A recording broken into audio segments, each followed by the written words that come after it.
to Ireland, Ms. Curtis. Thank you so much. Tell us, you're going to speak about the internationalisation of education today. Tell us a little bit about that. Well, internationalization, the discourse surrounding internationalization of education is a growing conversation that's happening not just in the US or in Ireland, but the world over. And the question is, how do we facilitate the mobility of students and faculty and ideas, research, and there's many different manifestations of this conversation.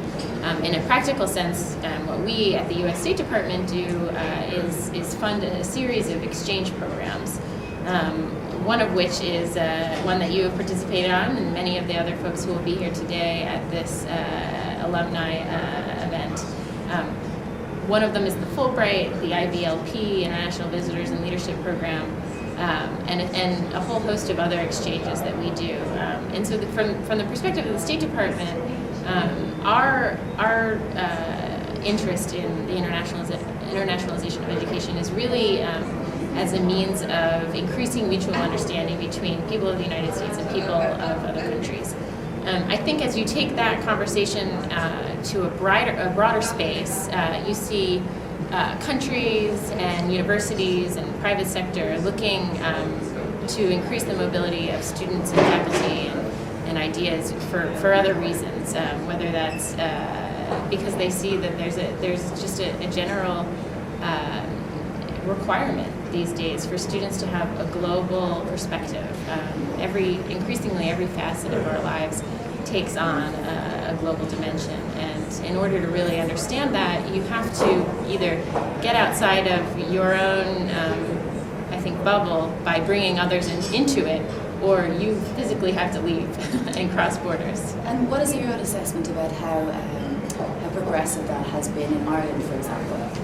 How progressive it has been? Yes, how has it worked for Irish students?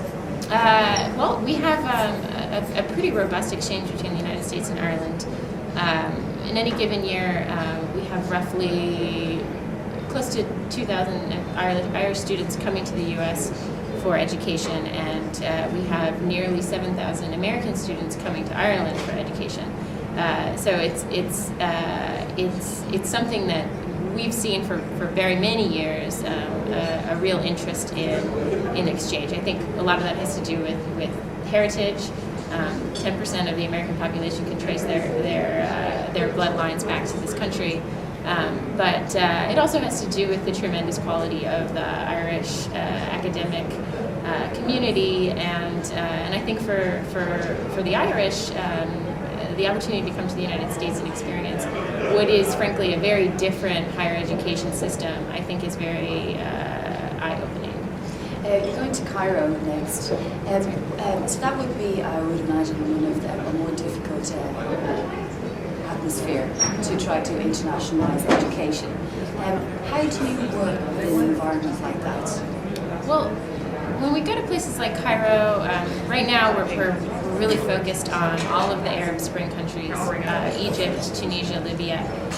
The governments of these countries have reached out to us to say, we want to reform our systems, we want to liberalize our academic program, and they're reaching out across the world to say, how do we do this?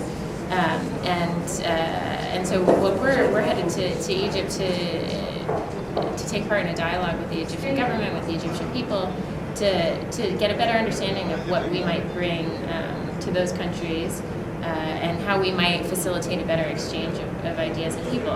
That exchange has always been there, but I think there's real opening and opportunity to make it more fluid. And just finally, you're here for the inaugural conference of the IUSA. What advice can you give for such an embryonic but very strong force in Irish education so far? First off, I'd say we'd really love to see more members of the alumni community get involved. There's roughly 3,500 alumni of U.S. State Department exchange programs in Ireland. Right now we have about 450 signed up as part of that network who have kind of logged in and joined, and we hope to have roughly 200 attendees at the conference today. So the main message is that we'd love to see more of the alumni connect, come to the network. They can join at alumni.state.gov, www.alumni.state.gov. And I think as these alumni networks grow, we'll see all sorts of opportunities for cross-pollination. I mean, the beauty of what we have been doing really for the better part of a century, 65 years is how long the Fulbright has been in place, and many of the other programs have been in place nearly as long, is that we have over 1 million alumni around the world. So the Irish people, as part of this alumni association, should feel themselves as part of a bigger network at that. So as we go forward and grow these networks, we really hope to see them cross-pollinate across borders. And I think there's a lot of exciting work to do as we move forward, because really the exchange it's not a one-time finite event. This is something that we hope becomes a lifetime, and as you've just told me, it sounds like it has been for you. So we really want to be in the position to facilitate that exchange over the course of a person's lifetime. Meghann Curtis, thank you very much. Thank you for having me.